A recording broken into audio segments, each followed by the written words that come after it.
Call the meeting to order, and pursuant to Standing Order 1082, we'll begin our study of corporate subsidies with officials from the Department of Industry, or I said, and also individuals from Canada Northern Economic Development Agency and the ACOA, Atlantic Canada Opportunities Agency.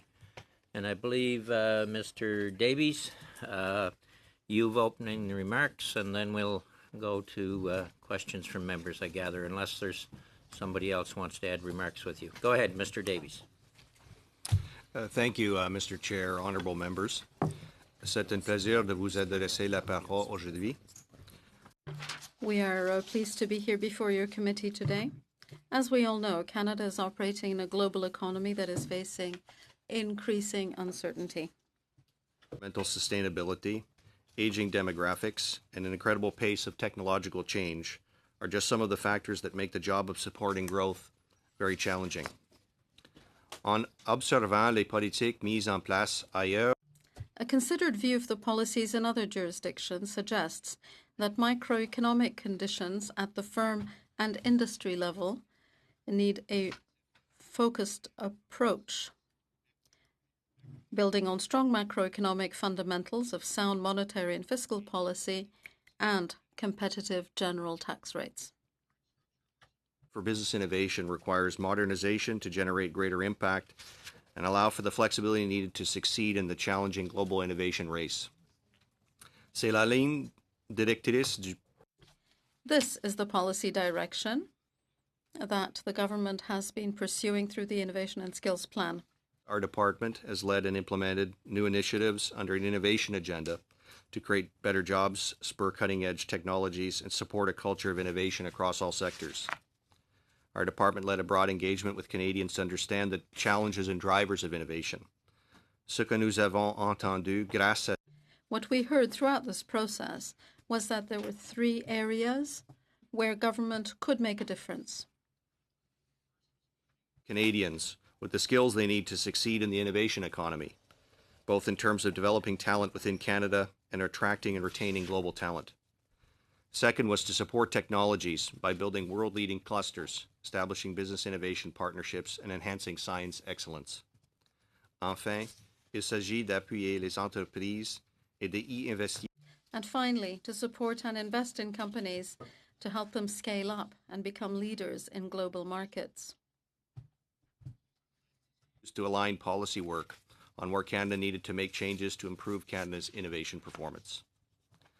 En gardant ceci en tête, with that in mind, the government has focused on equipping Canadians with the skills and access needed to succeed in the digital economy.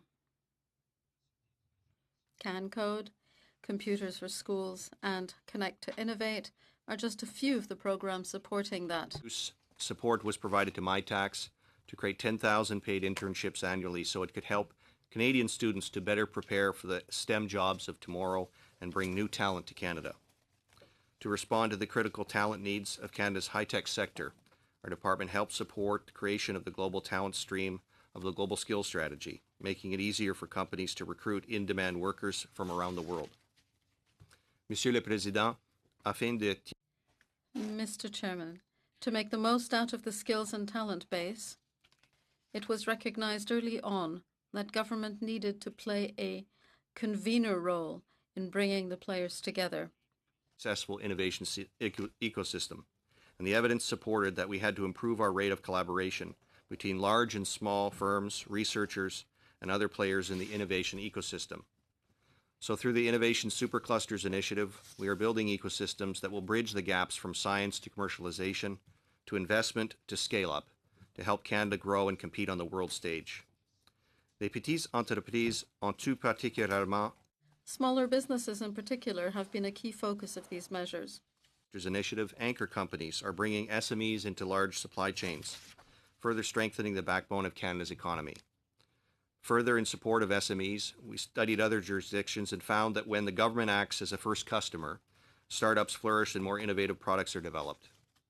And so the government decided to expand the market for innovation itself, launching Innovative Solutions Canada to encourage innovation and support early-stage research and development, and to test late-stage prototypes from Canadian innovators and entrepreneurs. All of this progress, of course, rests on a foundation of research and scientific excellence that give rise to the innovative ideas of tomorrow. C'est pour cela que le gouvernement a fait des That is why the government has made significant investments in science.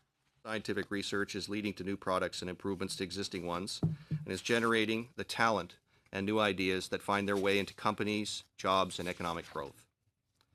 Mr. Chair, companies looking to scale up into globally competitive companies that export and operate at the cutting edge of innovation need a clear point of entry to a streamlined suite of relevant government programs that meet their specific needs. Dans le contexte du plan. That is why, as part of the Innovation and Skills Plan, the government undertook a whole-of-government review of business innovation programming. One outcome of the review was to cut the number of programs by 2/3. Overall funding for direct measures was also increased.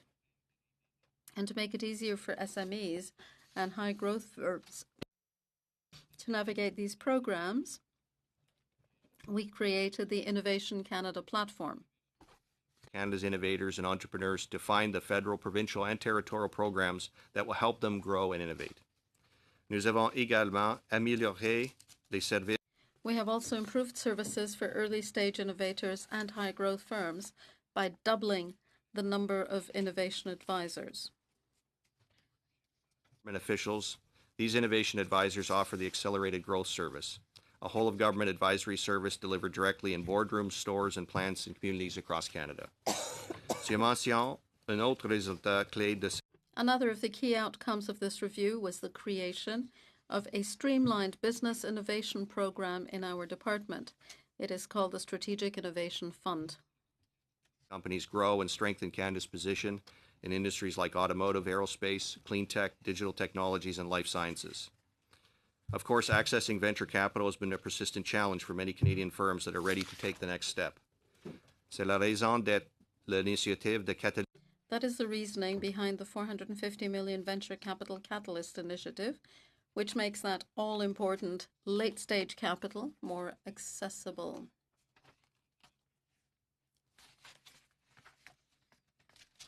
Companies with fresh capital investment introduces new technologies and provides Canadian companies with access to global value chains. As a consequence, programs were introduced to secure critical investments by multinationals. Monsieur le Président, le Canada. Mr. Chair, Canada needs a clear path for growing larger, globally competitive companies. By scale up and access federal programming, the Innovation Skills Plan established a focus on execution and new policies to build momentum working with the private and public sectors. Mr. Chair, we are always looking at new approaches to improve our efficiency and effectiveness and to provide the tools that businesses need to succeed. Nous le savons très bien qu'il existe.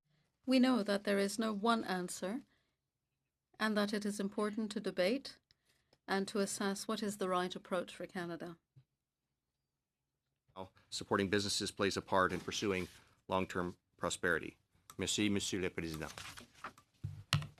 Thank you very much, Mr. Davies. And just for the information of committee members as well, we have the witnesses that are on your sheet. As well, there is two individuals from the Department of Finance here. Should there be questions that need to be answered from their respective as well, the Assistant Deputy Minister, Economic Development and Corporate Finance branch is here, as well as the Director General Business Income Tax Division. So if need be, we'll call you folks to the table. So with that, we will turn to the first round of questions to be a 6-minute round. Mr. Paliev. Thank you. The Supercluster Initiative costs $1 billion. Is that right? $950 million? That's correct, sir. All right. How many jobs does it kill to take $1 billion out of the private sector economy and put it into the government's hands? So again, as I mentioned in my opening comments, Chair, the purpose of the initiative of bringing together large and small companies, the research base, is to be additive to the Canadian economy. But it must first be subtractive, right? Because you have to take the money out of the economy in the first place to spend it. So do you have any research on how many jobs it costs when you take $950 million out of the economy to spend? And we will give Mr. Davis equal time to respond, Sure. Mr. Poilievre. Go ahead, Mr. Davis. Mr. Chair, so And finish I your don't first have question any you like. specific information or research from the department that I could provide to that question, at least in respect to that particular initiative. Do you But I acknowledge? understand the premise in terms of the needing to raise taxation to provide those programs and make those investments in the future. For So the you economy. do acknowledge then that the government had to take the money out of the economy in the first place. So I acknowledge that there's obviously tax raising general Right. revenues used to finance all government initiatives of this kind, all the programs that our government offers, and So- the programs offered to the department obviously have to be justifiable, that they will ultimately deliver the objective, which is deliver growth, to deliver innovation in the economy for the long term. So the government can't give anything to the economy without first taking it away, as you acknowledged by saying that the money had to be raised through taxation.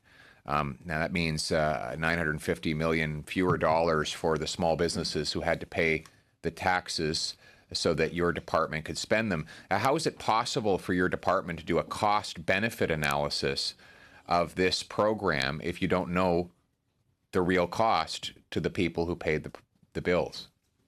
So, Mr. Chair, in a general way, I would answer the question as follows. I think that there is a sound body of economic research in respect of the particular advantage to the society, which is to say that we can gain wealth as a society by making particular investments, and I would say certainly those in the area of research, development, and technology in any jurisdiction around the world is an area where governments are making those investments because of the demonstration that this leads to long-term prosperity.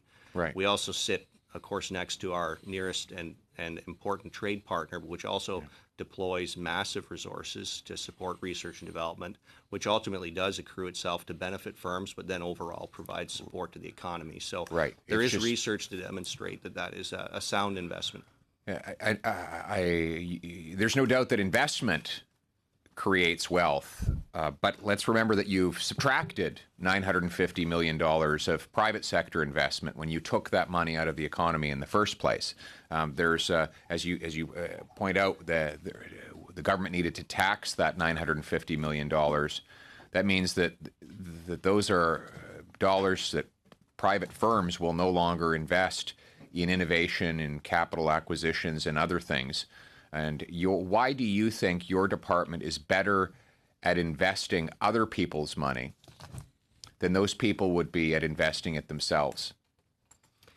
So to come to the question in terms of, again, it's the rationale, and there'd be a number of studies. I think obviously the committee is undertaking this work and will want to explore this information. I mean, we point to recent OECD work. They've studied this question over many years, providing supporting evidence that these sort of long-term investments do return well for the economy. I would also say it's a separate question, and I'm not in a position to answer. It's not our area of expertise in terms of essentially providing a tax environment that's conducive for investment to, again, not have an effect where you're obviously slowing down current growth, current investment in order to favor future longer-term investment. That's, again, something I think is a matter of tax policy and fiscal policy, which isn't in my domain, sir. When the government gave BlackBerry $40 million, the company said it didn't need the money. And as a result, there would have been no incremental job benefit as a result of this cost. So in that case, the government took $40 million out of the economy, gave it to a company that said it didn't need the money. How many jobs would that kind of exchange have killed?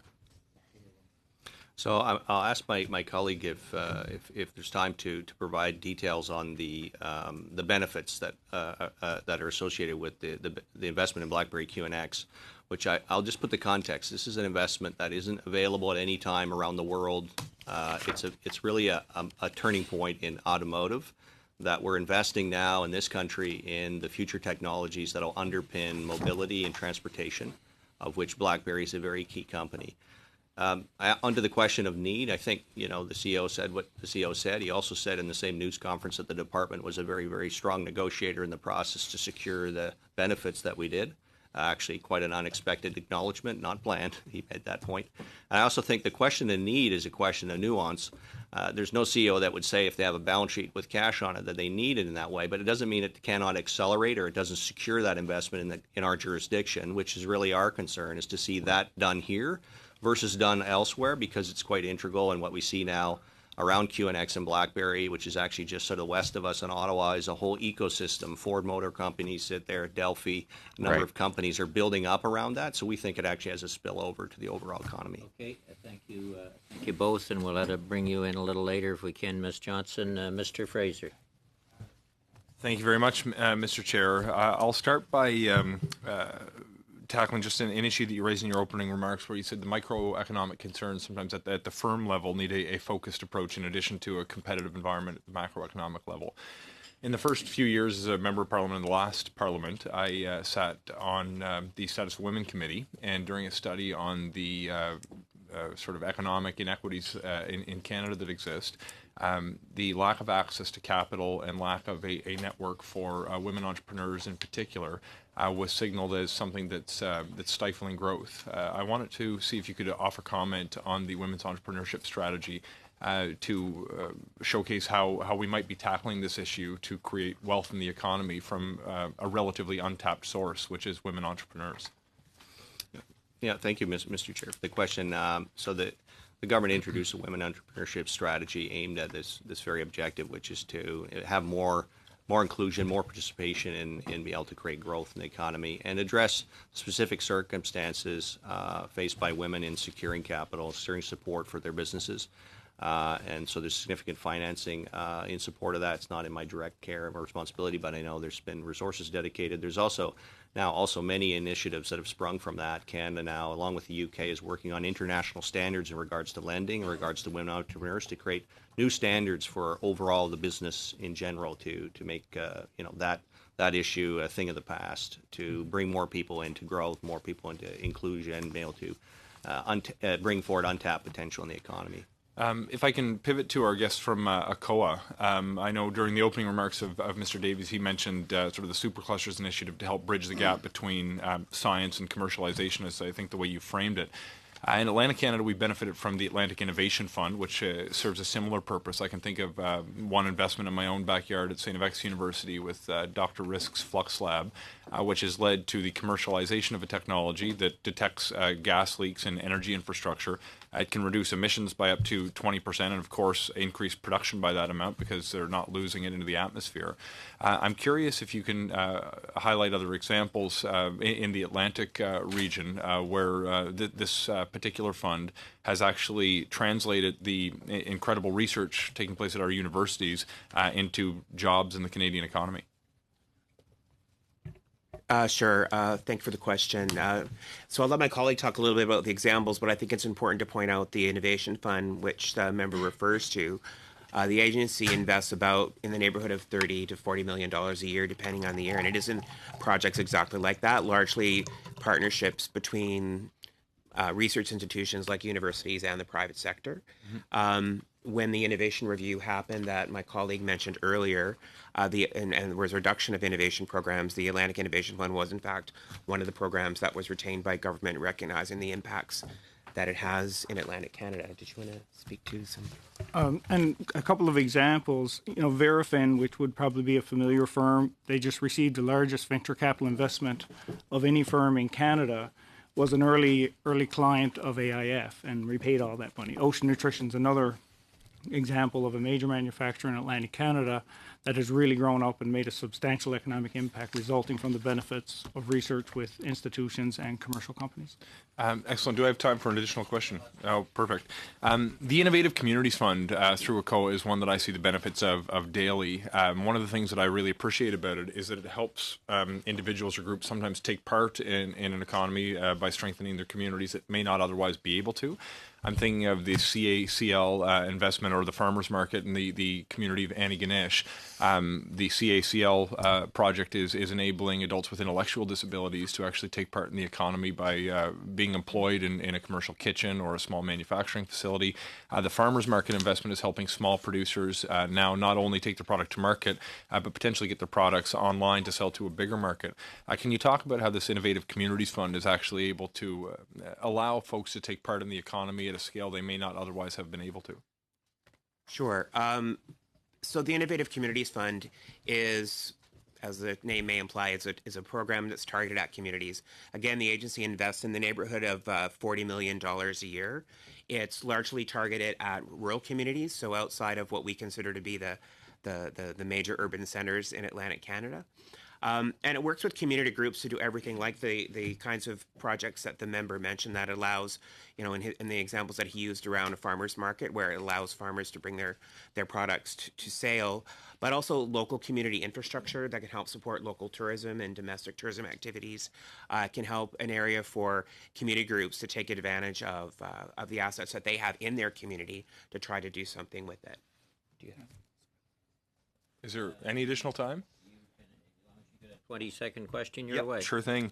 Final question. The accelerated growth strategy is exciting to me for the Atlantic region. We typically don't have firms that are of a scale that they can compete in the global marketplace. I'm thinking in my own community of New Glasgow, Stark International is taking part in the initiative. I'm wondering if you can essentially showcase how this particular initiative can pour some gas on the fire to help good businesses become global businesses and hire more people in communities in the Atlantic region. Canada, since the start of the Accelerated Growth Service, we have 92 clients that have participated. It's a whole of government approach that really focuses in on the growth of those companies, and we're continuing to work with companies in the region to build that pipeline. So when companies demonstrate that growth potential, we go in and work with them as a whole of government approach, and we're starting to see the results of that. Okay, thank you. Then turning to Mr. St. Marie. And then to Mr. Jolien, Mr. St. Marie. Monsieur le Président, Mesdames, Messieurs, bon appétit. Thank you, Mr. Chairman, ladies and gentlemen. Thank you. My questions will be to Mr. Davies. Thank you for your presentation today. I'd like to ask you this. When your department provides support to a given economic sector or to a given industry, within the department, do you have a mechanism whereby you can assess the economic spin-offs and benefits, the return on investment of your contribution? I think the most straightforward way to answer the question is to use an examples. And so I would take aerospace as a significant industry in which we've had long-standing involvement through a number of programs over the years. And I would trace this industry's existence in the country back to a number of interventions, different policies that have taken place over the years. But we now have an industry that's in a $25 billion GDP. There's 200,000 people working in that industry. It's an industry that is particularly important to where Canada now sort of fifth in aerospace ranking as a global nation in aerospace. Very hard to be in that club, and you can see it's challenging. This is a very competitive, very contentious industry, very challenging in the marketplace. And the kind of products and services that they produce require very complicated, high-tech value chains. So there's a lot of big companies involved, and you hear their names, but there's a lot of small players that are all part of the value chain that go along and create a lot of benefits, which is why that job number is so large. These sophisticated export industries add a lot of value to the economy along the way because there's a lot of other companies that get brought in along the process. Donc, vous diriez que... So, you would say that the support your department provides to the aerospace industry is beneficial to the economy. It's an investment that has a good economic return in terms of jobs and value, right? So I would argue that because this industry is so contested, and in fact in countries where it's very strong, it's supported very, very significantly by those governments, often largely through their military expenditures, which does bring down and makes much more technology come forward, which eventually has a civilian application. And our industry is more obviously oriented towards civilian export, but we don't operate necessarily with that sort of industrial base that's supported by, for example, the Department of Defense of the United States. So you'll see programs very direct that we're providing support for research and development. in that area because we're trying to essentially provide a playing field for our industry that allows them to stay competitive. À ce sujet-ci, You've gave the US as an example where there's a lot of research and innovation in aerospace by the military. And that research is then used in civilian applications. In Europe, there is more government support. The Canadian aerospace industry would be better served by a comprehensive aerospace policy rather than by patchwork measures. Does your department envisage putting in a more comprehensive support policy for aerospace? I acknowledge, actually, a very significant report. Honorable Jean Charest with the aerospace industry produced a report on the state of the aerospace industry, seeking a number of areas of support from governments and also kind of a direction to the industry. We're very open. We work with the Aerospace Industries Association. We actually funded, at the last Paris Air Show, announced funding for an aerospace innovation network, which was very well received by the industry. So I also mentioned the Strategic Innovation Fund, which is the instrument we use to support large-scale projects that support the industry. And I would say this is actually embedded into the innovation skill plan in all levels. But I acknowledge, and we also produce each year also a state of the aerospace industry in conjunction with the industry players, as it's an area of important focus for our department. à votre avis, une courte question pour terminer. A brief question to conclude. In your opinion, does the federal government, through your department, do enough to support the aerospace industry if we compare what Canada does to what other countries dominating the sector do? Interesting question. I would say, if I just looked the other day, the U.S. Department of Defense request for its budget for research and development for this coming fiscal year is $100 billion. So I would say we're absolutely doing full measure that we can do to support projects, important projects, research and development on the future.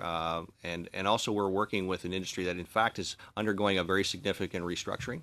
The players in the industry are changing. We see now Airbus is in care of the A220, the program out of Mirabel, which now has really traction. They're selling that aircraft. They're making those planes there. Very hopeful to see that expand. And obviously we're there to be open to work in partnership with them as these programs, important programs, continue. Thank you very much. Mr. Julian, 6 minutes. And I might say if anybody else has another point they think should be raised, just tip your hand and I'll catch you. Mr. Julian. Merci beaucoup, Monsieur le Président, et merci à notre témoin. Thank you, Mr. Chairman. Thank you to our witnesses. And thank you for being here today. We've spoken about a number of types of subventions, and some take the form of tax credits and funding. Something that will interest the general public relates to the issue of loans that are provided to companies. I'm referring to loans through EDC, Export Development Corporation. They amount to some $2.6 million for Chrysler. General Motors has received similar amounts in loans. So what are the criteria applied for loans? Export Development Corporation, the criteria? I doubt if that's in your bailiwick, but is there any? Can you answer that, Mr. Davies? Yeah, or, Mr. Chair, okay, that's correct. So you would want to speak to officials with there responsibility for Export Development Canada. Is there anybody from finance can answer that question? We can send a note to EDC to get it answered if necessary. Anybody from finance? Okay, no. All right. Parce qu'on parle de compte, on a déjà discuté cette. We've already discussed SETCOR with the Department of Finance. The Minister of International Trade and the Minister of Finance approved the loans through the Canadian Treasury. What are the criteria that need to be satisfied before a loan is granted? And what criteria does the Minister of Finance use to ensure that loans are recoverable? We're talking about millions. Do you have any information on that? On how the decision is made to say, no, we have to write off this loan, we're not going to ask for reimbursement? See, we may have to invite them if this is the line of questioning, because I don't think there's anybody in the officials that are here. I see finance shaking their head as well. So we may have to handle that question in another way if we can, Mr. Julian. Because mainly we're talking about corporate subsidies here, not it wasn't loans through EDC, Export Development Corporation. Mais le problème, c'est que ça vient comme subvention. But the problem is that they end up being subsidies. I actually think Mr. Julian is right. The EDC loans to foreign buyers and so on can be seen as a subsidy. At least, at the very least, one could make a very strong argument they are a subsidy. Otherwise, the foreign buyer of the Canadian exporter's product would get it from the private lender. I think it is a fair question. Well, we don't have anybody here from government. We can invite somebody from EDC to come and answer this question. I know there's a number of witnesses that have said they can't come. And I know in the area that I operate in the potato industry, if it wasn't for EDC, we wouldn't be in some markets with potatoes, which returns good investment back to Canada. So if you wish, we can try and invite EDC. Then can we stick to questions that maybe these folks can answer, and we'll... Mais moi, je pense et j'apprécie I appreciate Mr. Poilievre's comment, but Mr. Chairman, since we're talking about Canadian accounts and loans that are approved by the Minister of International Trade and Finance, these would be the most appropriate people of whom to ask these questions. But I will come back to our witnesses and ask them on subsidies, how is their efficiency, their effectiveness assessed? How can you assess the effectiveness of a subsidy?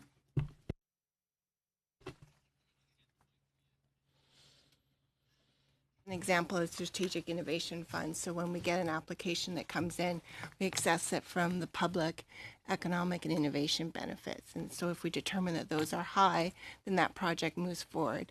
That project then undertakes a technical review. We work closely with NRC IRAP. It takes a financial due diligence, and it also takes a market due diligence. And in certain cases, depending on the projects, we also work closely with GAC to look at the technical trade risks. So depending on whether that's a high, medium, or low kind of benefits to Canada, then the project continues to move forward.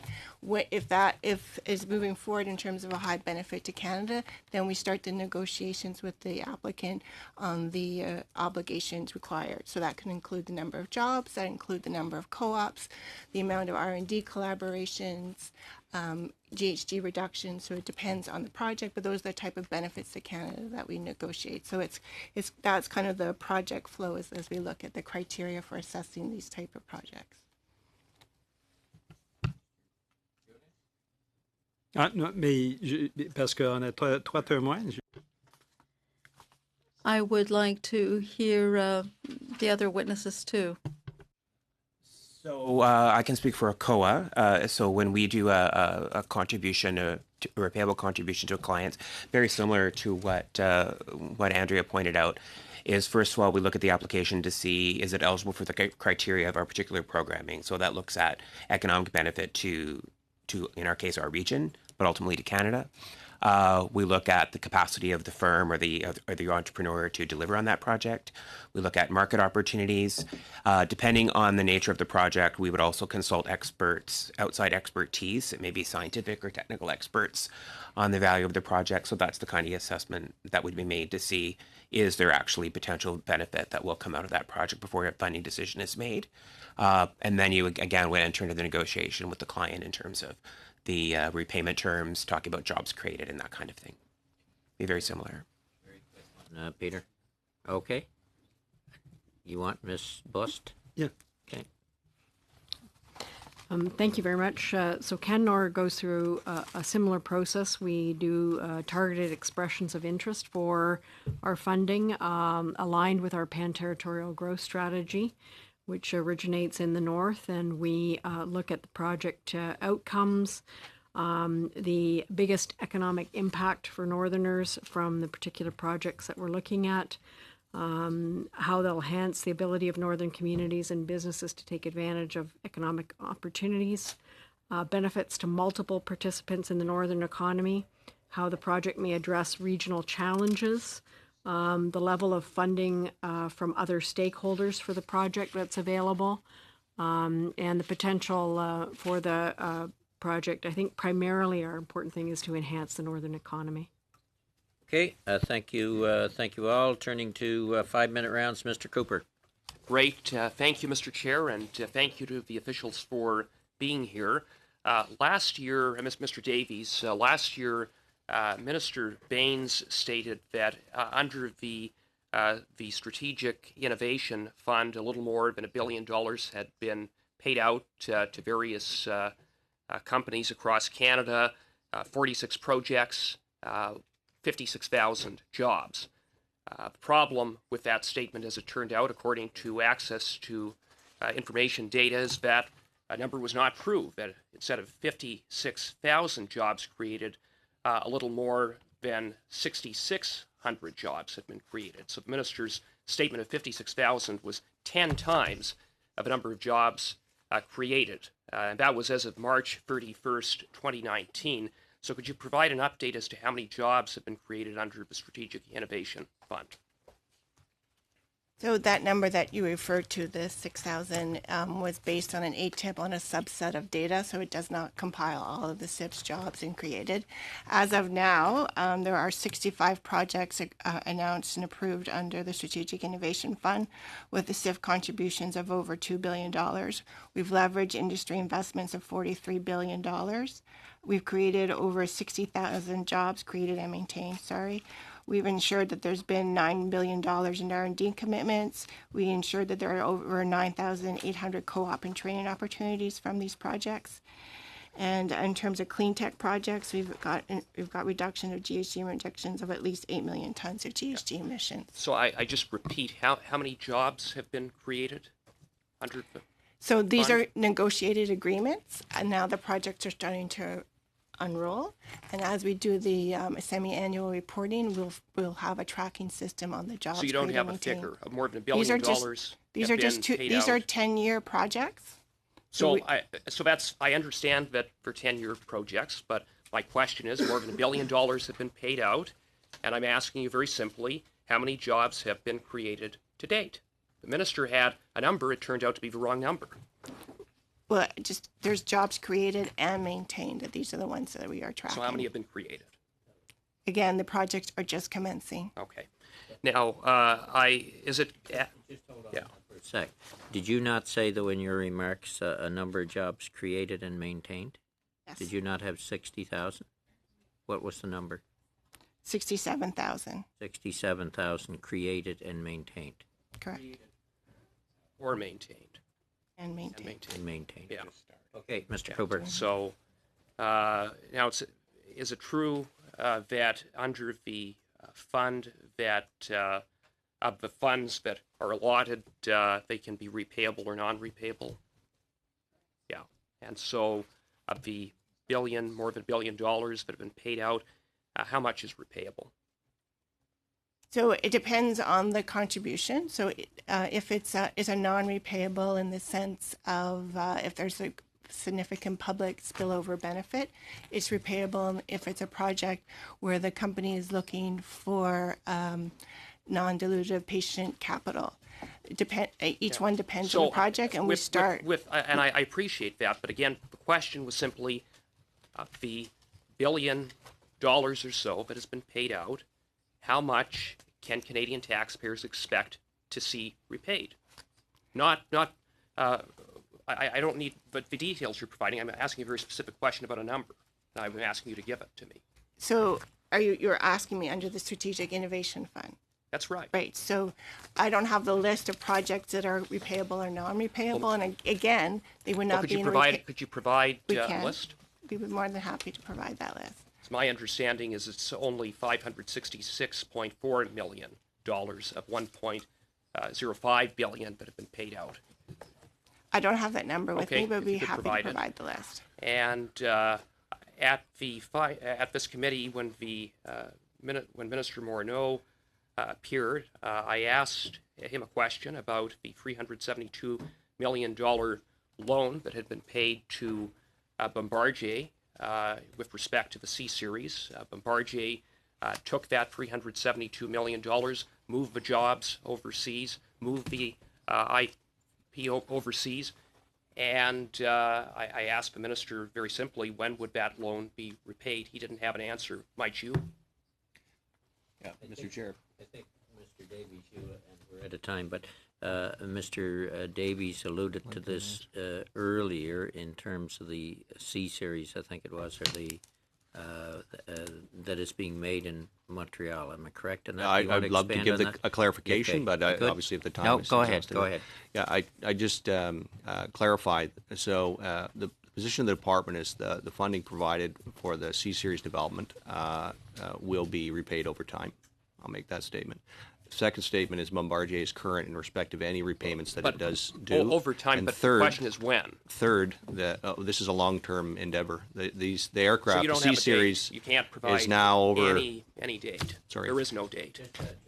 And there was no movement of IP Mr. or Davies, production. go ahead. It's happening in Mirabel. The production is happening in Mirabel. Yeah, and Airbus the jobs is are being created leading the in program. Mirabel. Okay, and will be repaid. Mr. Fragiskatis. Thank you, Mr. Chair. Thank you to officials for appearing today. I just want to establish a context here. I want to move from the general and then to the specific. Question on unemployment, and perhaps this is more suited to finance. Either way, my question is that in 2015, what was the rate of unemployment compared to 2020? Mr. Chair, I apologize. I appreciate the question. Straightforward, but it would be best if a finance official would provide that information. I don't have in notes Sure. on the level of unemployment at that time, sir. I understand they're here, correct? Can someone answer that from finance? Come on up to the table. You might as well sit here. I know we're Richard. around 5 now. Did you hear the question, Richard? I did, thank you. Okay. Historical rates of unemployment for our appearance here, but it's readily available data.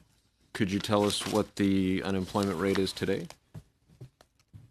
No, I can't. 2020, okay. Yeah. It's my understanding is that's 5.6%, the lowest it's been in 40 years.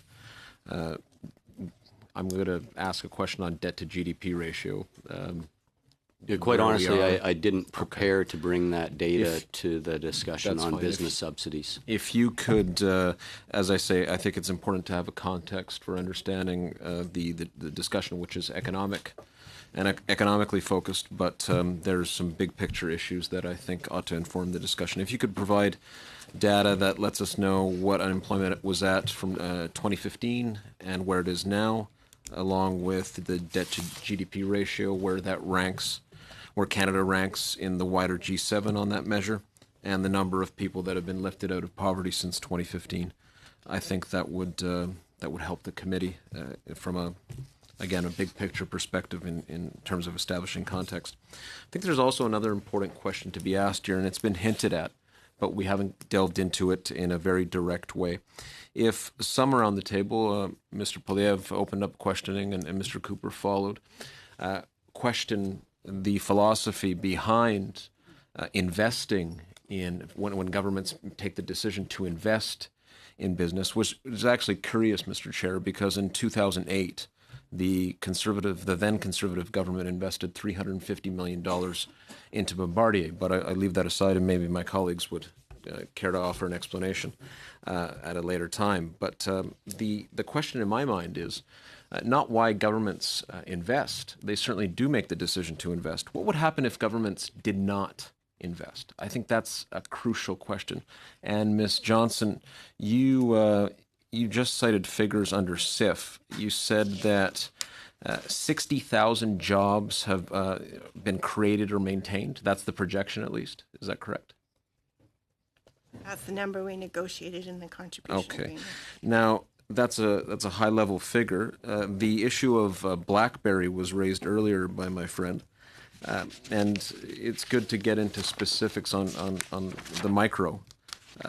Do you have information on the number of jobs created by the BlackBerry QNX invested and the number of jobs maintained by that investment?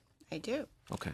So with that agreement, there was a SIF contribution of $40 million towards a project of $310 million.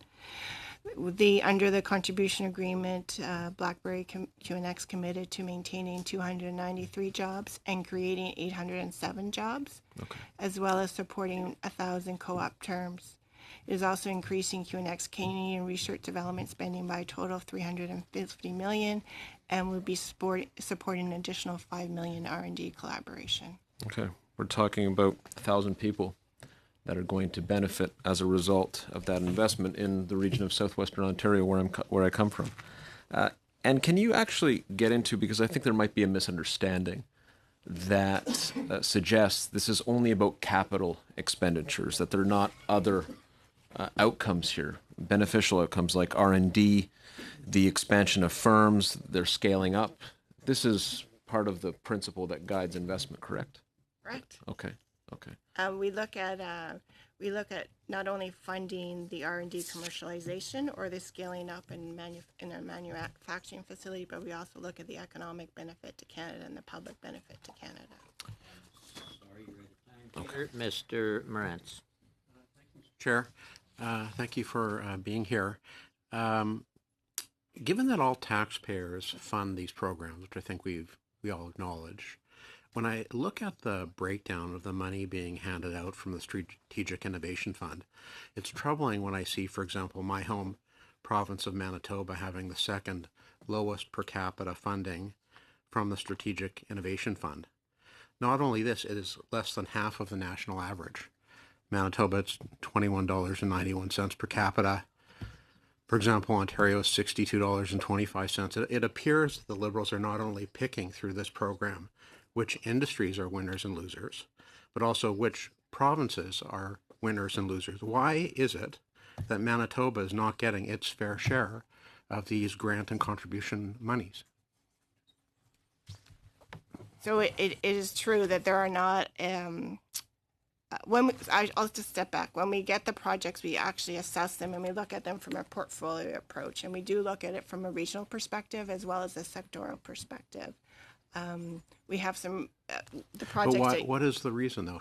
If all taxpayers are contributing, shouldn't all regions be treated equitably? Well, as I mentioned earlier, the core criteria. Let me just point out to you, and I'll let you finish. I will let you finish your answer, but I just want to point out this comes from the recent Ernst & Young study, which was just published this year. Here it is. When I show this to the folks back home, they're going to be asking why. You can all have one of these. I'll table it with the clerk. Manitoba is dead last. If your department is administering these programs, why is it that my province is this little tiny line at the end here? What's the reason? Johnson, the floor is yours. Take as much time as you need. Thank you. So again, as I mentioned, we look at it from a public, economic, and innovation perspective. The other challenge is that the Strategic Innovation Fund is kind of the fund at the end of the road, in the sense that many companies start at NRC IRAP, they get funding there, then they move to the regional development agencies, and then projects that are quite large, so at least 10 million in a SIF contribution, so that is at least a 50 to 60 million project comes over the Strategic Innovation Fund. it is the numbers. It is low in Manitoba. That is the reality, and we're certainly open to receiving projects that would benefit the province of Manitoba. I guess that begs the question: why haven't you, and what is the department doing to encourage regional equity in this program? The reality is that we assess the projects as they come in. It's not that we've rejected projects from Manitoba. We assess the projects as they come in. I would say that were hardly any projects that came in from the province. Okay, I want to just turn to one other thing, if I have time, Mr. Chair. In the private sector, which I like to call the real world of investing, when we use the word investment, we're looking for a return on investment, or an ROI. And it seems to be in government, and this was the same under the NDP in Manitoba, they'd always use the word investing when they were spending taxpayers' dollars on projects. But the reality is the metrics around when government invests in private companies is not the same when the private sector does. If it were, you would be able to tell me, which is my question, what is the return on investment of all monies invested through the Strategic Innovation Fund? Mr. Chair, I'll provide a general response, as I think there should be a number. Like in the private sector, if you invest $1 million in something, you're looking for based on whatever the cap rate is, you're looking for a return on investment, the financial return. Yeah, so I think what is the financial return of the $907 million invested in Ontario? $62.25 per capita. What's the return on investment to the taxpayers of Canada for that investment in financial terms? Yeah, I would just say, so there's a degree of complexity moving from a corporate income and balance sheet to determine the return on investment, which will be completely mathematical about profit. So in this case, we're talking about the overall Canadian welfare. So there is no return on investment? No, I would just say it's just a matter that's much more empirically difficult. You don't sit with the same sort of accounting instruments and the same sort of, I would say, a simple or more simple and narrow approach to answer that question. I guess the question, and I'm not trying to say this to be provocative, but if you think about advanced research that's undertaken, some of these things that are very small sums that if you just evaluate it on a dollar return to the party that's granting the funding, you're not going to find a justification for it. Like the idea to fund folks to create the internet probably didn't look like a good business, but it actually is the underpinning of global growth, and we now all benefit from it, including all the private sector that's kind of flourished. And I would say the kind of investment of R&D and support that we're talking about is that type that has that long-term benefit. But again, it's not the same, it's not evaluated in the same way. And I think we have to rely on evidence about the effect of these kinds of initiatives, the effect of supporting in a direct or indirect way business activity that has a public benefit, and determine that from research rather than each specific deal. End it there, Mr. McLeod, last round. Thank you, Mr. Chair. I want to ask a question to Canor, and I wanted to, first of all, say it was good to see that we finally locked in the Canor program as an ongoing program. Very recently, we've started seeing a little more money trickling into the coffers there too. I think we're at about $46 million for the three territories. I also hear a lot from people that are applying for the projects and looking for investment, and a lot of times the money's no longer there, has been spent, or it's all been allocated. So my first question is if you could provide the committee with information, with data on how oversubscribed Canor is and has been, either if you could do it today, or if not, then maybe you could give it to us later in writing. Thank you, Mr. Chair. We just did an expression of interest for our funding this year, and you are correct that we do have long-term funding now in Budget 2019 through IDEA North.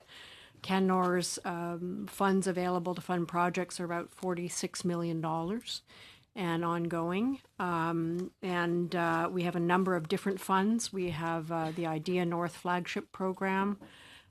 We have nutrition funding. We have targeted Indigenous entrepreneur funding.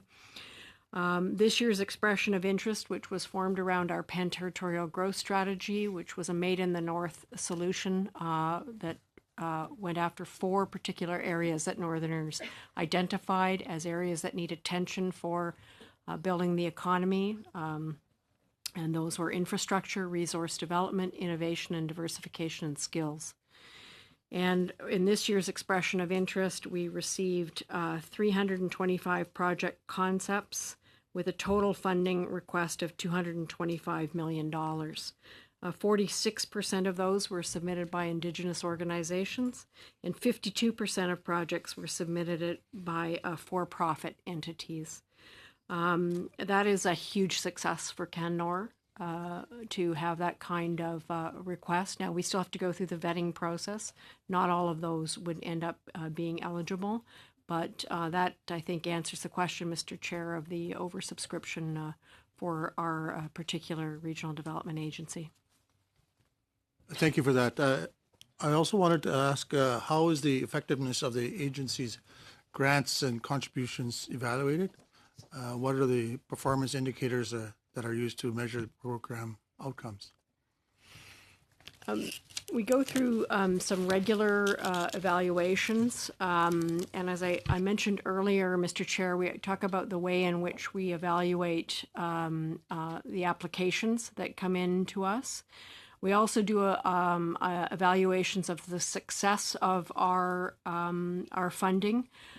Previous evaluations show that for every $1 million that's invested by the agency, it's led to an overall increase of $2.2 million in territorial gross domestic product and contributed to 18 person years of full-time employment.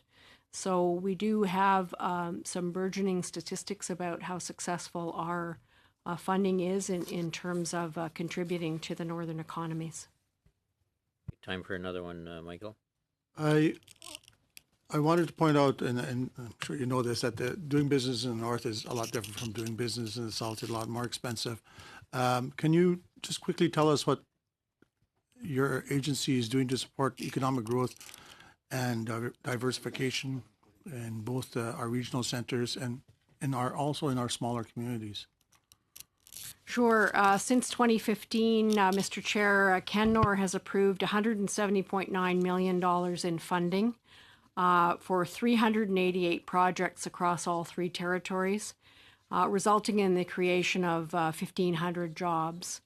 Those numbers may sound small to some of you, but the North in all three territories has a population of about 114,000 people. So that's not an insignificant contribution.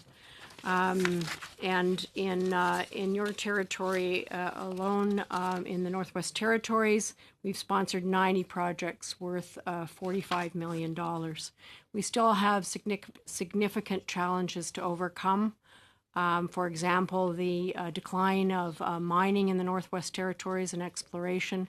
We work very closely with our territorial partners and the governments, our Indigenous ACDEVs, to try to look at things like diversifying the economy in the North to anticipate the downturn, for example, in the diamond mines and NWT. Thank you. There is in the Library of Parliament paper that was prepared. There's a chart that outlines how we compare with our major competitors in the G7. And I think that's an important chart for members to look at. It's on page 7, which shows we are the 5th lowest in the G7, following France, United Kingdom, United States, and Italy. And I think that's a factor that we need to consider as well. There's several questions that if you could provide further information on. I think Ms. Johnson, Mr. Cooper had asked for a list related to that particular project he was talking about. If you could provide that to the clerk. And I believe Mr. Fragascata said a question if finance can provide it on the unemployment and debt to GDP ratios. And there's been a lot of discussion here on cost, taxation, investment. I wonder if you could, Mr. Davies or someone, give us a kind of further information on maybe the comparative return on strategic public investments, if there's a way of doing that, because it's always a question, is government getting a return for the dollar spent on investments in a number of areas? I think that would be helpful to us if you can find some way to give us a kind of your perspective on the comparative return on strategic public investments. So if you can do that, provide what you can. With that, I want to thank each and every one of you coming forward, and we'll take a 5-minute suspension and turn to the next panel. So thank you very much. Meeting suspended for 5.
Just for the purposes of the record, we are doing a study of corporate subsidies, and we welcome to this panel from the Office of the Auditor General, Miss Andrew Hayes. I can't see you for the for the camera in the way. Deputy Auditor General, and Heather Miller, Principal. And also from the Office of the Parliamentary Budget Officer, the PBO, Mr. Giroux, and Mr. Jacques, Director General. So with that, we'll open the floor to, I don't know, do any of you opening remarks? Okay, Mr. Hayes first, and then Mr. Giroux. Mr. Chair, thank you for this opportunity to appear before your committee to discuss our audit reports on fossil fuel subsidies. Joining me at the table is Heather Miller, the principal who is responsible for our most recent audits on this subject. Fossil fuels are a non-renewable source of energy, including coal, oil, and natural gas. While playing an important role in Canada's economy, they can have a negative impact on the environment and on the health of Canadians. In 2009, Canada and the other G20 countries committed to phase out and rationalize inefficient fossil fuel subsidies. In November 2015, the Prime Minister instructed the Minister of Finance and the Minister of Environment and Climate Change to work together to fulfill our G20 commitment and phase out subsidies for the fossil fuel industry over the medium term. In June 2016, Canada committed to phasing out inefficient fossil fuel subsidies by 2025. The Department of Finance Canada was responsible for identifying the tax measures covered by the commitment, while Environment and Climate Change Canada managed the process to identify non-tax measures. Nous avons récemment présenté 3 rapports. We recently presented 3 reports on this issue, 1 in 2017 and 2 in 2019. The audits examined whether Finance Canada and Environment and Climate Change Canada supported decision-making in order to meet Canada's commitment to phase out inefficient fossil fuel subsidies. In 2017 and 2019, we asked the departments to explain how they defined inefficient fossil fuel subsidies. We also asked whether they had identified inefficient tax and non-tax subsidies. Without a clear definition, the departments cannot identify which fossil fuel subsidies are inefficient and which should be considered for phase-out. In 2017, we found that the Department of Finance Canada had not defined what an inefficient fossil fuel tax subsidy was, nor could the department tell us how many there were. At the time, we could not provide assurance that the department had analyzed the social, economic, and environmental aspects of all tax measures to support informed decision-making. As a result, we followed up on this issue in 2019.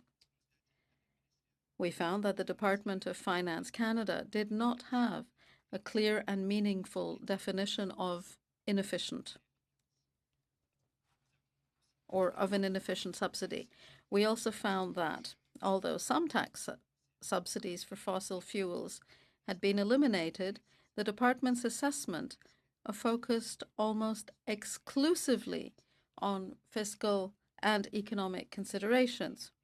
It did not consider how economic, social, and environmental factors, which are the components of sustainable development, were integrated into the decision-making on fossil fuel subsidies over the short, medium, and long terms. I would like to turn now to Environment and Climate Change Canada. In 2017, the department developed a plan to guide the initial stages of its work. However, it did not know the extent of federal non-tax measures that could constitute inefficient fossil fuel subsidies. In 2019, the department's work to identify inefficient non-tax subsidies for fossil fuels was still incomplete and not rigorous. Of more than 200 federal organizations to compile an inventory of potential non-tax subsidies. The department did not include all regulatory organizations with mandates in the fossil fuel sector, nor did it include all research granting organizations or publicly funded projects. In our view, this is partly because the department used unclear definitions to guide its determinations. Without having clear definitions of inefficient fossil fuel subsidies, and without providing decision makers with advice that is based on complete assessments, the departments cannot ensure that they are providing the support needed for Canada to meet its commitment by 2025. The Department of Finance Canada and Environment and Climate Change Canada did not agree with our 2019 recommendations to clarify their definitions of inefficient. However, Environment and Climate Change Canada did agree with our other two recommendations on the identification and assessment of potential subsidies. Mr. Chair, this concludes my opening remarks. We would be pleased to answer any questions the committee may have. Thank you. Thank you, Mr. Hayes. That should give us something to chew on, I would think. Mr. Giroux, floor is yours. Thank you. Bonjour, Monsieur le Président, Messieurs les vice-présidents. Good afternoon, Mr. Chair, Vice Chair, and members of the committee. Thank you for your invitation to appear before you today. This is our first official appearance during the 43rd Parliament before this committee. We are therefore pleased to be here today to discuss the committee's study on corporate subsidies. As you said, Mr. Chairman, with me today I have Jason Jakes, Director General, Costing and Budgetary Analysis. I will take the credit. I do take the credit for everything that's good, and I blame him for everything that goes wrong. Not much does, but that's our arrangement. Under the Parliament of Canada Act, I am mandated to support Parliament by providing analysis of macroeconomic and fiscal policy for the purposes of raising the quality of parliamentary debate and promoting greater budget transparency and accountability. Some of you may know that the Act also states that this committee can request that I undertake research into and analysis of matters relating to the nation's finances or economy.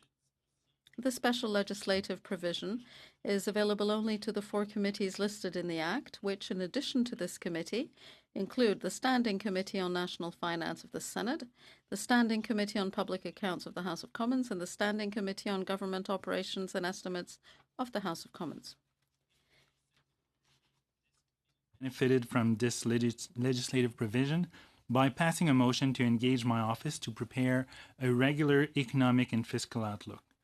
These types of motions not only allow my office to provide advance notice of the publication to facilitate committee scheduling and follow-up, but more importantly, they allow us to share our reports with committee members on their embargo prior to publication, which provides members with the opportunity to conduct early in-depth analysis and review.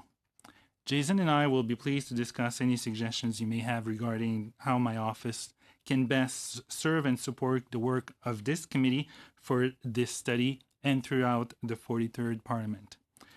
Although my office has not published any specific analysis of corporate subsidies, Jason and I will be pleased to answer your questions on this topic or any other issues of interest to the committee. Merci beaucoup. Thank you very much, Mr. Giroux. We will go to 5-minute rounds to try and get at least 8 members on. A little flexibility, a little more than 5 minutes. So, Mr. Poilievre first. Does your office, Mr. Giroux, do any have any models that correlate the tax burden to the number of jobs in the economy? We do have models that are macro models that simulate the impact of certain tax policies or certain policies, generally speaking, the impact of taking certain elements down, certain elements up to determine the impact on the economy. Right.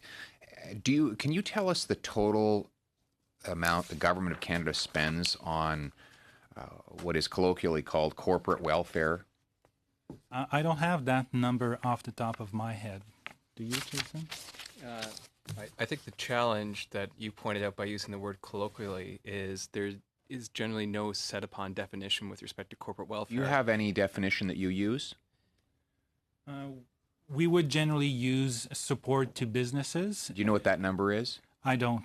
Okay. Because it's a mix of tax subsidies, tax preferences, not subsidies, tax subsidies, but tax preferences, deductions, and credits, as well as direct assistance, loans with preferential rates, loans that, as alluded to in the previous session, sometimes don't get repaid. So there's a vast array of different types of supports that are used by governments. Does your model on the cost, the amount of taxation for each job loss, can you tell us, for example, if the government increased taxes by $1 billion, how many jobs would that cost? If the money were to be generated through increased business taxes, for example?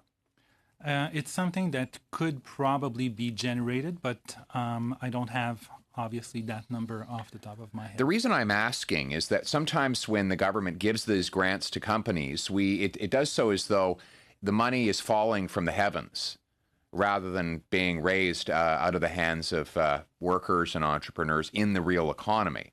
So if the government gives out $1 billion, well, it first had to take that $1 billion away from a disparate group of people spread across the entire economy. And so when we have officials come here and they claim that their grants have created X number of jobs, they never tell us how many jobs they killed to take that money out of the economy in the first place. Could your office provide us with a model to explain how many job losses we have for, say, for example, every $1 million of extra tax that the government collects? I can get back to you probably in writing with an estimate. For example, if we can find a rule of thumb, if we can provide you with a rule of thumb, we'll get back to you on that. The other alternative, you mentioned taxation. The government can also spend money or invest whatever words we choose to use through borrowing. It doesn't necessarily have to raise taxes, but eventually there will have to be some payment of interest on that. So we know that the lender wants taxation. we know the lender wants more back than he gave in the first place, right? So the lending option might be even more damaging because if the government's paying for its corporate handout through the deficits spending, then that corporate handout will have to be paid off over time by taxpayers. So that could be even worse. Not to mention the fact that it had to be borrowed out of the economy in the first place, to whatever extent it was raised through domestic lending. Mm-hmm. That was money that will not be lent to a private business. It'll be lent to the government. So there's no free lunch, as economists like to remind us. And that's, I think, one of the reasons why we need to have this study. We continue to hear from the bureaucracies and the recipients of these government corporate welfare programs how many benefits they are bestowing upon us, but we have nobody can tell us. We have the departments here. You're here now. No one can tell us the damage that it does to take the money out of the economy in the first place. And so I would take you up on your offer that you would provide us with a report listing how many dollars of taxation does it take to kill a job, and therefore, and then secondly, to provide us with your inventory of the number that the government is spending on these corporate subsidies. Because let's say the government is spending $5 billion on corporate handouts. Well, how many jobs did they kill to take $5 billion out of the economy in the first place and then put it back in to the hands of a select and favored few? So are you able to provide us with those two parts? If that's a motion of the committee, I'd be happy to consider that. Okay. Excellent. Then that is where we're at the moment, and you'll have to think about such there, Pierre, either today or another day. Ms. Zerowitz. Thank you so much. Thank you so much for both of your great presentations. My first question to you, Mr. Giroux, is the following. My Conservative colleagues have recently started to indicate that the economic situation in Canada is dire. Our cupboards are bare.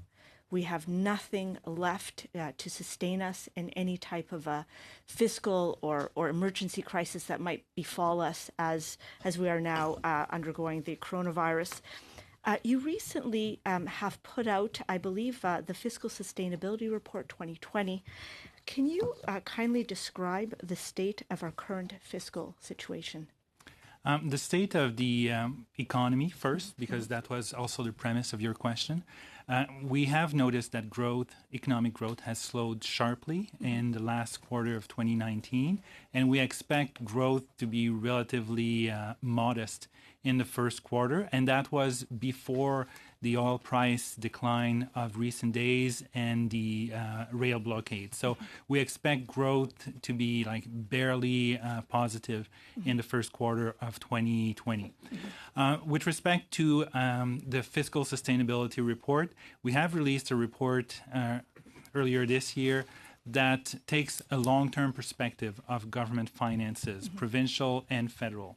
And in that report, we define fiscal sustainability as having the same debt to GDP ratio at the beginning of the period and at the end of the period. So it's granted it's an arbitrary point, but that's the best definition we could come up with in terms of sustainability.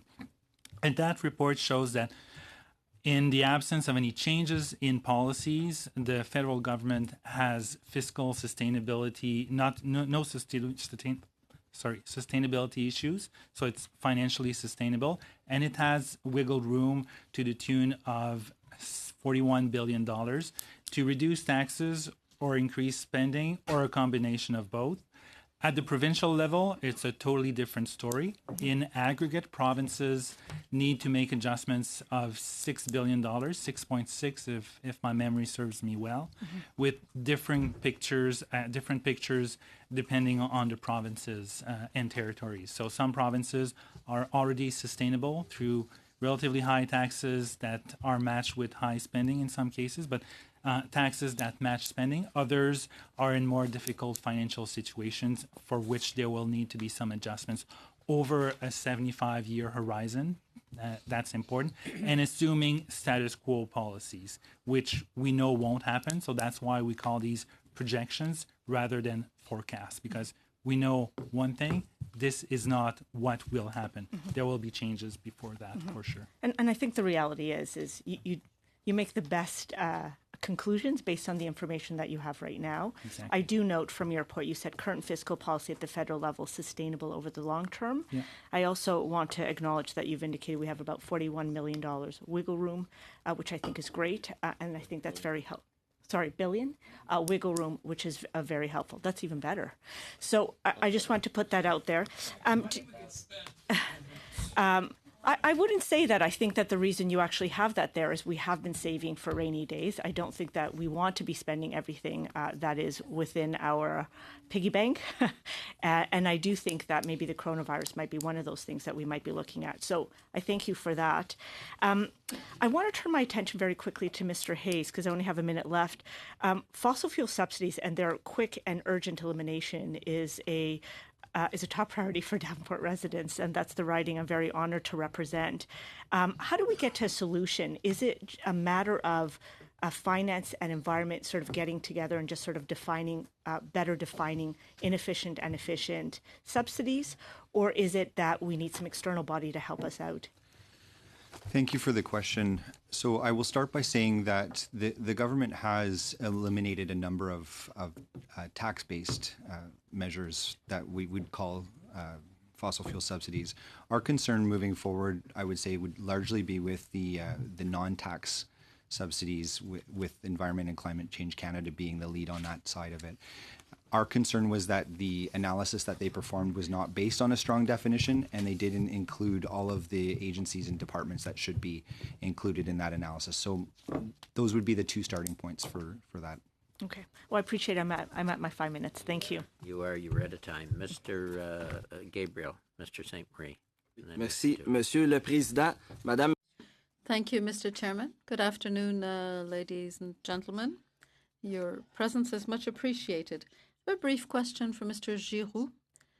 In line with what my colleague said, she talked about your studies on financial viability, and you concluded that the federal government did have a margin for maneuver, whereas at the provincial level, it's less clear. Does that appear to you? Does that imply that there is a fiscal imbalance between federal spending in the provinces? To me, it's clear that the flexibility at the federal level is rooted in the fact that federal spending under current parameters are transfers to the provinces and transfers to individuals. Transfer to the provinces are legislated. Their growth is associated and capped at 3% or nominal GDP growth. Transfers to individuals happen through employment insurance, which is a self-funded program, and the guaranteed income supplement, old age security. There again, the growth of those payments is limited to inflation and to population growth. Federal spending on the whole, structurally speaking, has a lid, is capped. Provincially, the principal growth factor in spending is health, because there is an aging population. We know by experience that the older people get, the more expensive they are, medically speaking. That is one of the disadvantages of getting old. Not only do we lose our hair, we cost more in healthcare services. So provinces will have costs they cannot control, whereas the federal government can control its costs. One possible solution is to increase transfers to the provinces, particularly those provinces that will have to face the greatest challenges. Thank you for those details. I could not stop myself from talking about this particular issue. The ongoing debate within the committee, from my point of view, focuses on this. When the government spends $1 in corporate subsidies, corporate support, does it do it for election purposes to help its friends, or does it do it to achieve economic growth and development? Mr. Hayes, as you said, you can have the accounting analysis, but there are also benefits to government support because they are public benefits that cannot always be quantified. For the Auditor General's Office and for the Parliamentary Budget Officer, here is my question. To your knowledge, is it possible to create some kind of instrument that would measure what the spin-offs would be from every dollar provided in corporate benefits, in corporate subsidies? For every dollar in corporate subsidies, what are the benefits? Can that be quantified? At the Office of the Auditor General, we are not responsible for developing instruments of that kind. But when you look at what's happening, you can determine whether a given investment was good or bad for the economy. We look at the government's plans and actions on the basis of a specific criteria. Many of those criteria come from the government. In answer to your question, I would provide an answer from a somewhat different angle. It's somewhat difficult to measure the exact spin-offs of investments like support for R&D or tax credits that might induce young people to go into apprenticeships and trades, because there is often a great appeal to universities. Families push their children to go to universities, but and the trades don't have the same appeal. So it's difficult to measure the tangible benefits of each investment dollar, and that is why, to my knowledge, there are not any precise ways of measuring these benefits. This is why, for many of these programs, criteria are established by elected members of parliament who represent the people of Canada, because around this table you represent the voice of the people. To Mr. Cumming. Mr. Julian. Thanks very much, Mr. Chair. Thanks to our witnesses for coming forward. This is an important study because Canadians are really strapped. They're not able to pay for their medication, having difficulty finding affordable housing. Canadians have the highest family debt load of any industrialized country, and at the same time, they see money being given to very profitable corporations like Loblaws for fridges rather than money actually providing as that investment that helps everybody. So I'd like to start with you, Mr. Hayes and Ms. Miller. The whole issue of fossil fuel subsidies is also something that people raise because of the issues around climate change. Do you have an estimate of how much is currently provided as fossil fuel subsidies, and how was the government in terms of providing access to analysis around fossil fuel subsidies in your experience when you've asked for that information? Okay, so I'll start with the second question. In the 2017 report, which was presented as an Auditor General report, we did encounter difficulties in receiving the information that we needed to be able to conclude on whether or not the government had analyzed the fossil fuel subsidies. So the government wasn't cooperating? I wouldn't say that, because at that point in time, the government explored our access rights and resolved the issue in 2018, which was a reason why we went back to look at the issue and reported on it in 2019. I can say that in 2019, we received all the information that we required to be able to conclude on our audit work. In terms of your first question, I don't think that we have a number in terms of the amount that is spent or that is eaten up by fossil fuel subsidies. The tax expenditure report, I would say that would be a good place to start, and the department might have information that they can provide to you. We did comment on the tax expenditure report in an audit in 2015 on tax-based expenditures. I can say that our office has not gone back to audit that, but we have noticed improvements in the information in the tax expenditure report. Okay, thank you very much for that. Of course, the Trans Mountain subsidy, which is now over $17 billion and counting, is something that needs to be taken into consideration as well. So I appreciate that. I'll move on to you, Mr. Giroux.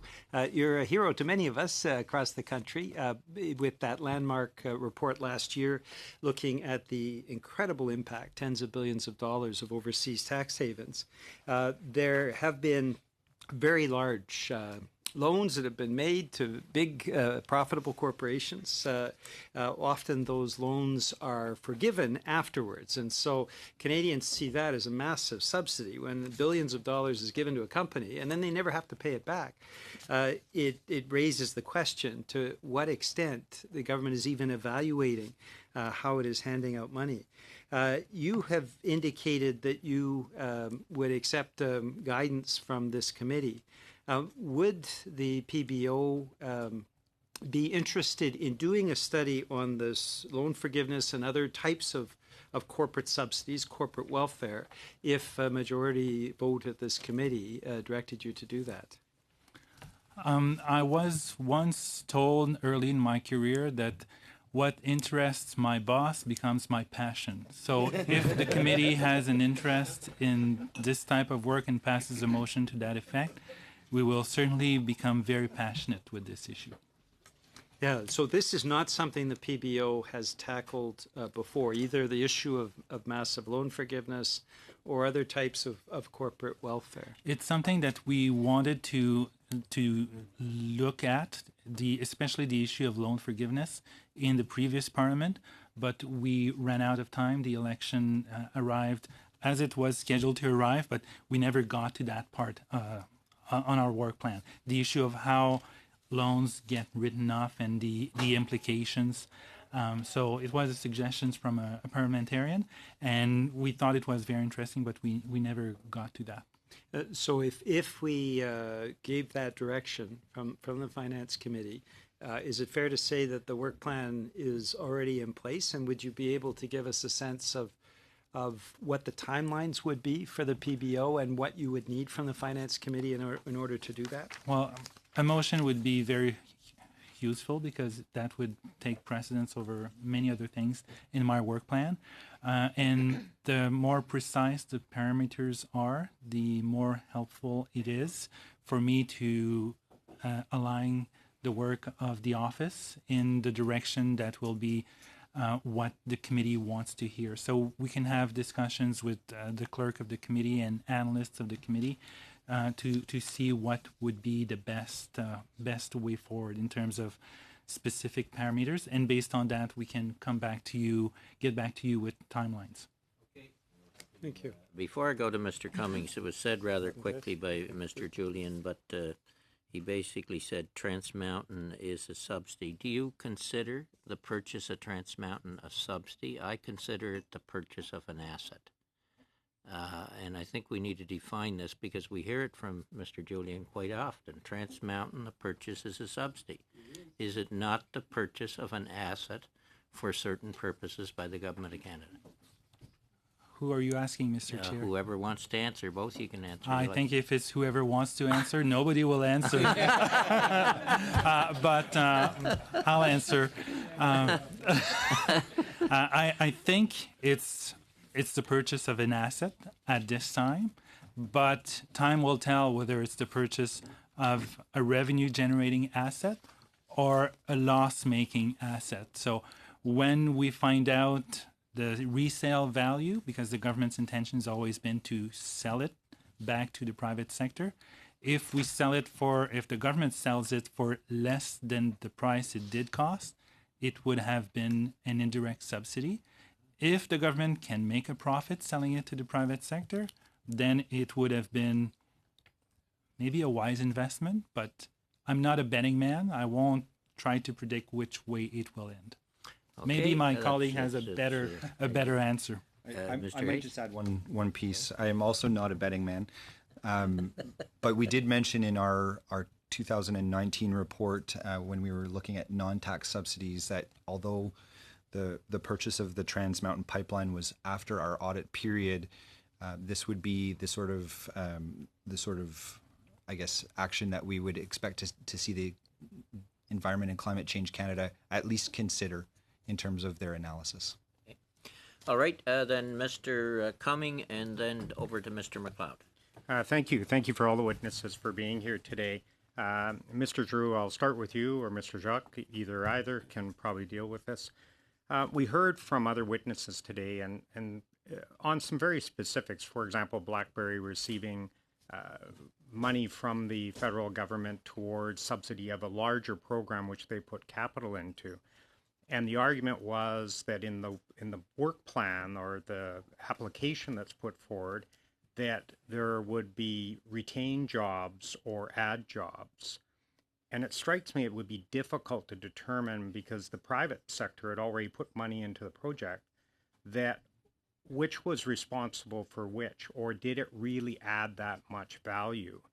So I've sort of get to Mr. Julian's point of view on a study of the use of public dollars towards these sort of events, and the list of departments within the government that are in the business of handing out money for a variety of different programs is enormous. I went through it in preparation for this meeting and I was shocked with the depth of it.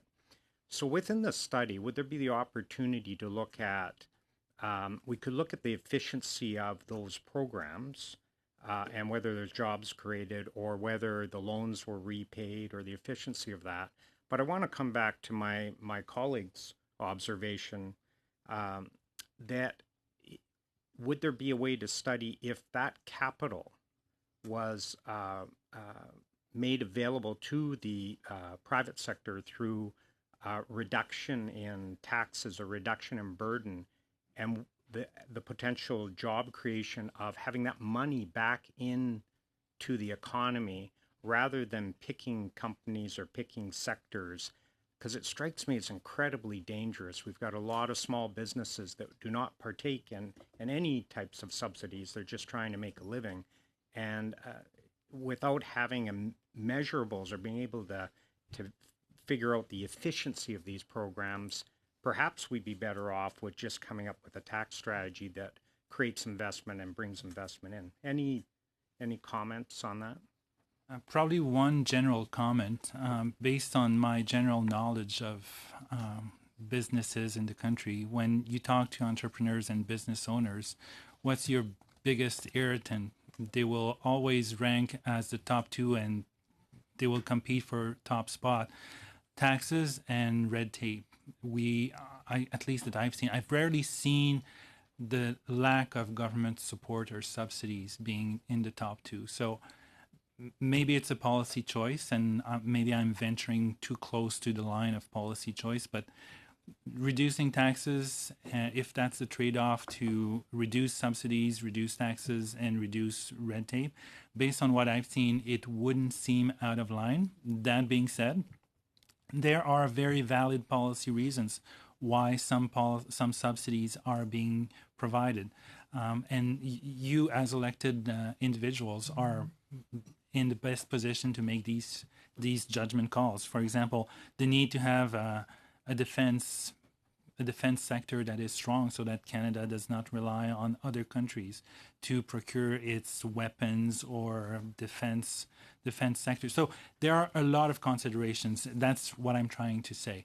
But it would be possible to look at what would the impact be in terms of reducing taxes, to how many jobs that could potentially create.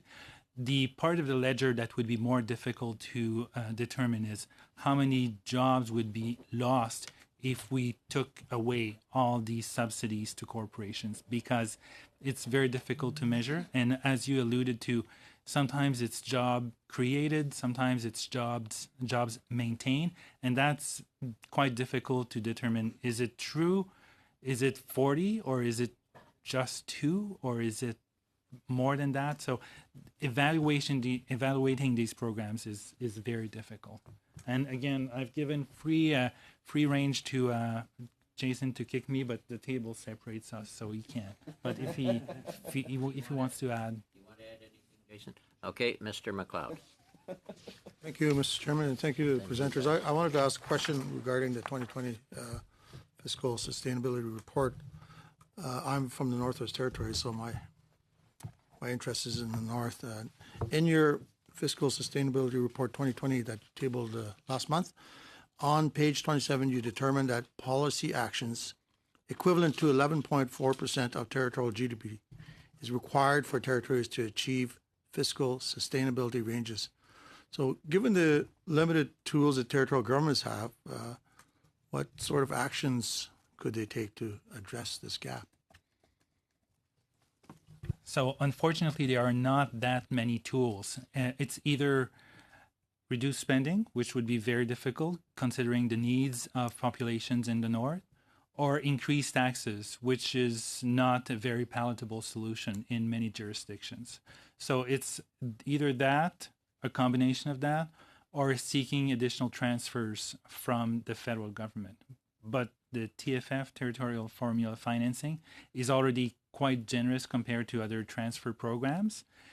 But under current policies, we don't see that many alternatives. It's reducing spending, increasing taxes, or more generous transfers from the federal government. There are not that many solutions, unfortunately. The Northwest Territories and the other territories have a different kind of relationship with the federal government. The federal government still has certain responsibilities that they have control over and responsible for. So would significant federal investment in nation building transportation or hydroelectric infrastructure projects that create jobs at the lower cost of doing business and spur investment opportunity, is that one way that we could look at addressing this gap? Certainly. Any investments that would increase the GDP or enhance the productivity of the territorial governments or the territorial businesses, increase the tax base more generally, would reduce that gap. So it would contribute to faster growth in the north, would certainly help businesses grow in the private sector, expand, and expanding the tax base, so generating more revenues for the territorial governments. The TFF, the Territorial Formula Financing Agreement, has been an issue for some time now. It's very, very small pot of money, and the numbers that are accumulated in that fund are Housing Corporation, Detroit Bridge, Power Corporation. All these projects have revenue generators. You know, would you agree that maybe that's something that could be looked at as moving it out of what is considered debt into a different category so they could make more room? I have to admit, I would have to look into more details. I'm not familiar with all the intricacies of various government entities in the north, like whether it's should be out of government, the government perimeter or not, or whether it should be part of the debt ceiling or not. I worked on that in a previous life, but it's been a while. So, sure. Is there time remaining? You'll have a time. Well, you're pretty well out of time. We'll go to Mr. Polyev and then back to you. Mr. Polyev. Have you been able to get a list of all the projects the government has so far funded under its infrastructure program since it took office in 2015? We asked that question many, many times. We never were able to get a full list. And I think the issue is that there is no centralized record holding at Infrastructure Canada because the various programs, are delivered by multiple departments, and there doesn't seem to exist a list. We've asked, and Jason can attest to, Jason was part of these discussions, we've asked more than once, and we never got a complete list of projects under the Invest in Canada plans or infrastructure programs. And how much money have they spent on this program so far? So far, it's tens of billions, certainly. And they don't know where it went. If they know, they're not telling us all of the details of each dollar where it went. Well, you don't have a list of projects that adds up to the total, right? Go ahead. We currently do not have a list of projects. At the behest of interested members of the House, we did follow up with Infrastructure Canada and the government in January with an updated information request, and we are in active and ongoing negotiations with Infrastructure Canada and multiple departments and agencies to try to compile a list. Compile a list. I would say that it has taken potentially a little bit longer than we anticipated. So if I go to the grocery store and spend a small fortune on groceries, my wife says, what the hell did you spend $500 on? She'd expect to see a receipt with item by item on it, wouldn't you, honey? She's back there. But you're telling me when the government of Canada spends tens of billions of dollars on infrastructure, it can't give us an item by item list? It doesn't have one ready? We can't comment on his marital situation.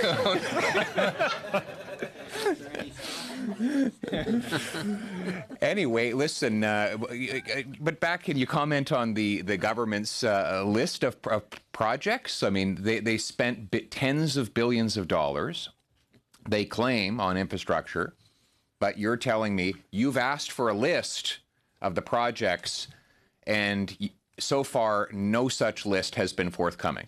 True statement, false statement? True statement. No complete list has been forthcoming. We've got only a partial list. Right. And so how many billions of dollars are missing from the list? Do you know? I don't know. It's about half of the program. So the program has been tens of billions of dollars, and about half of the money is unaccounted for, or at least not on a list. I think we do not. What we're driving towards in the office is a single comprehensive spreadsheet with a list of all of the projects that have been spent, that have been, received money since 2016, and hopefully that list will exist soon. It should be a pretty simple list to have. Like these, when you build stuff, it's out in public view. People will see the construction happening at each of these sites. It can't be that hard for an official to just note down each one of these multi-million-dollar projects and show that they add up to the total amount spent. How is it even possible that they're spending tens of billions of dollars on infrastructure and they don't have a list to tell us where all the money went? At this point, you're looking at me, but I would actually kick the question down at the table to my good, earnest colleagues from the Office of the Auditor General. Okay, I understand the Auditor General's office is now taking Parliament's direction after a recently held Conservative-initiated vote to have a full audit of infrastructure spending. When will that audit commence? So the audit has commenced. We informed the Speaker a few weeks ago that we had accepted the motion on our work plan, and we're endeavoring to complete it in the time frame that had been requested in the motion. Well, this should be one interesting report. I hope that. Have you been able to get a full list of all the projects yet? So I can't say that I've been involved in that, so I don't know what the answer to that question is. Okay. Can your office get back to our committee on it? I would only say that normally the office would report in the final report the information that we gather during our audit. Chairman, I hope that we find this money. I can't answer that question, but I do expect there'll probably be a question in the House on this, Pierre. Mr. Fraser. I think I can see one coming tomorrow. Pierre. It looks like I might actually get a breaking question period tomorrow. Look, there's a couple things I wanted to follow up on in the time that we have remaining. There's been some questions around you potentially receiving an invitation from this committee through a motion, Mr. Giroux, to consider the cost of pulling money out of the economy through taxation. I think you quite properly pointed out that borrowing is another way to finance government expenditures. I was taking a look just since the question came up at the rate of the Canada 30-year government bond. It's currently at 0.704%, which is effectively the rate at which the market will lend to the federal government. I'm curious if you would be able to, just technically speaking, in this kind of an exercise, assess whether the return on investment of government expenditures to support business growth would exceed the borrowing rate that the government of Canada is benefiting from, which is realistically at a historic low.